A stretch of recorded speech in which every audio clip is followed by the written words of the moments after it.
Hey everybody, it's Lon.TV, and we're taking a look today at the Lenovo Y7000P.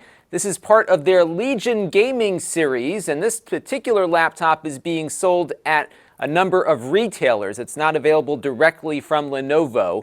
It's similar in many ways to the Y530 we looked at a few weeks ago, but it does have some aesthetic differences, which I will point out in this review. Now, I do want to let you know, in the interest of full disclosure, that this came in on loan from Lenovo. So when we're done with this, it goes back to them. All the opinions you're about to hear are my own. Nobody is paying for this review, nor is anyone reviewing or approving what you're about to see before it was uploaded. So let's get into it now and see what this device is all about. So let's take a closer look now at the hardware. There are a number of different internal configurations you can get on this one, but they all share a 15-inch display. This is 1080p 60 Hertz. I did read that there's a 144 Hertz version available, but I did not see that one available at retail. And on the 60 Hertz models, you'll get an IPS display even on the least expensive version, so you should have a pretty decent image out of it. Now inside, this one has an i5-8300H processor. That's a quad-core i5. It's got 16 gigs of RAM, a 1 terabyte hard drive, a spinning drive, along with a 128 gigabyte NVMe SSD, and a GTX 1050 Ti GPU with 4 gigabytes of video memory. Now you can upgrade the RAM and storage on this. We did that on the Extras channel the other day, or at least took it apart so you could see what was inside. And as you can see, you have two options for storage. You've got the M2 slot for an NVMe drive or an M2 SATA drive. You can also put in a 2.5-inch SATA hard drive, whether it's an SSD or a spinning drive. It's your choice. That will work in here as well. And again, this one, as configured, has both of those drives. It boots up off the faster NVMe drive, but you can store your games on the spinning drive.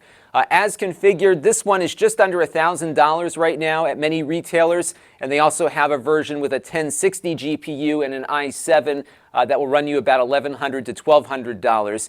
Pricing is kind of all over the place because this is a retail channel product, so you'll see a lot of variation in price, so you may want to go shop around a little bit and see who has the best deal at the moment. Now, the weight on this one is 5.16 pounds or 2.6 kilograms, so it's a little on the heavier side of things. But that's par for the course with these larger gaming laptops. And I like the overall look here. It's slightly different than the Y530, which is pretty much a sibling to this particular device. They put the hinge in the middle here, so you have some open areas here on the left and right hand side.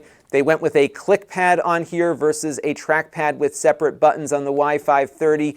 And the lid of the laptop here is metal with a larger lit up logo versus the plastic one on the other device. The rest of this, I believe, is plastic, but it just has a more rugged feel to it. And I also like the fact that it's not all that obnoxious looking. It's not blinking all these different colored lights. It's got a very understated design, yet has decent cooling built in, along with a pretty decent amount of horsepower for playing games and doing other tasks as well. The keyboard is also nice. It's Lenovo's standard keyboard here. Nice key spacing, decent travel to the keys. This is a backlit keyboard, but it's just white, so you don't have all these different colors blinking at you there. The trackpad itself feels very responsive and accurate, so that was a good experience playing around with that. You do have a number of ports on here, so you have a USB 3 port here on the side, along with a combo headphone microphone jack. On the other side here, you have another USB 3 port, and then on the back, you've got a bunch of other ports. So you do have a USB Type-C port. This is not Thunderbolt, though, so you can use USB-C devices, but not the Thunderbolt 3 stuff. But this is a port that also outputs video, so you can get video out and use your data devices, but it doesn't do power delivery. This is a mini display port output, so that's a second display option for you there. This is another USB 3 port. You then have an HDMI output as well, so you've got a total of 3 potential external displays you can drive off of this, so that's nice to see. You got gigabit Ethernet here, your power goes there, and you have a Kensington lock right there. And then you've got your vents for the cooling system here on the back, but you do need to make sure the bottom stays clear too, so that it can draw air in to cool off the processor and GPU. and we'll talk a little bit more about its thermal performance when we get a little further into the review. So let's take a look now and see how it performs. So we'll begin with the game of the hour, Fortnite, and we put it on high settings at 1080p, and we were able to stay above 60 frames per second with that, so that was a great experience there. This performs as well as other 1050 Ti equipped devices do. We then loaded up Rocket League and we set everything to the highest settings, and we got between 110 and 150 frames per second depending on what was going on in the game, so that was good. The Witcher 3 we ran at medium settings and had a frame rate of 65 to 80 frames per second.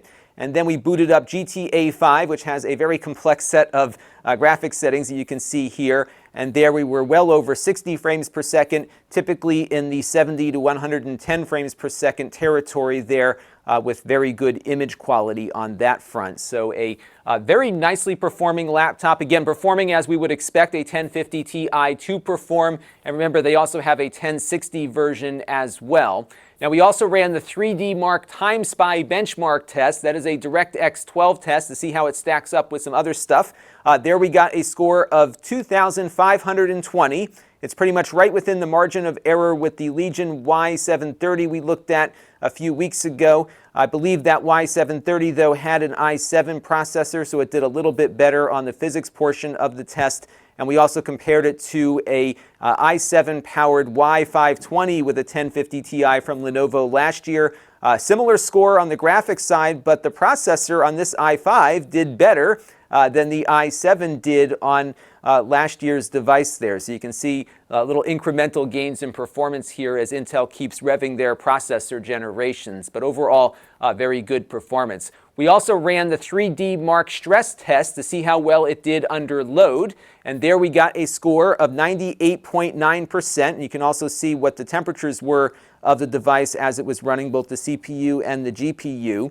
And that's a passing grade, which means that the cooling system here is able to keep the laptop running at a pretty consistent frame rate, even under heavy load. The fans will make some noise. It's unavoidable given the size of the vents that you have on this thing, but they weren't obnoxiously loud. I do have an Alienware 15 with a 1070 in it, and that thing sounds like a wind tunnel. These fans were, certainly audible, but not excessively loud. So I think they did a nice job in balancing the overall noise with the cooling rate. And typically when you're browsing the web and doing other low-end tasks, you're not going to hear that fan kick on all that often. So be prepared for fan noise, but again, you're not going to be getting as much perhaps as you might see on other gaming laptops. Now, battery life is about where we've seen other gaming laptops go as well. So you're looking at, maybe 6 or 7 hours if you're not taxing things too heavily. But if you are playing games, it'll be much shorter than that. That is just typical with these gaming laptops. Those GPUs consume a lot of power, as do the processors, and both are taxed when you're playing games. So just be prepared to have a power source nearby if you do plan to play for extended periods of time. And two more odds and ends to talk about before we wrap up. The first is the placement of the webcam. It is down here, and it looks really weird when you're typing and talking to your friends at the same time. So just be prepared for a very different visual experience out of your conference calls. But I do like the speakers quite a bit on here. They're very loud. You got really nice stereo separation. They are forward firing. Overall, a very nice audio experience. The range of sound is actually pretty good for a mid-range laptop as well.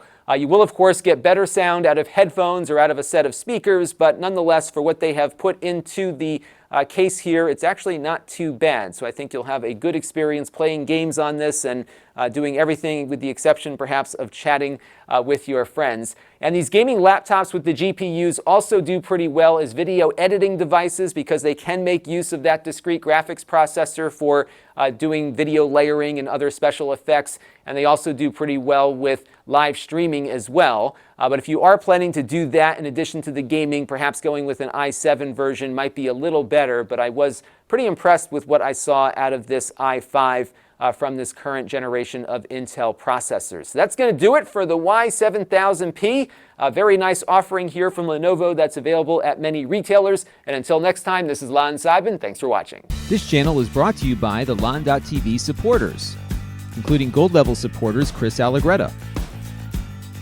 the Four Guys with Quarters podcast, Tom Albrecht, and Kalyan Kumar.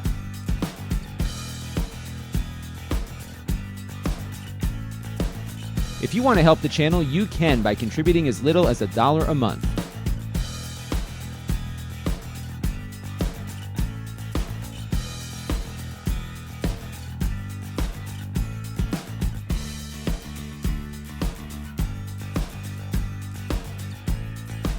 Head over to Lon.TV/support to learn more.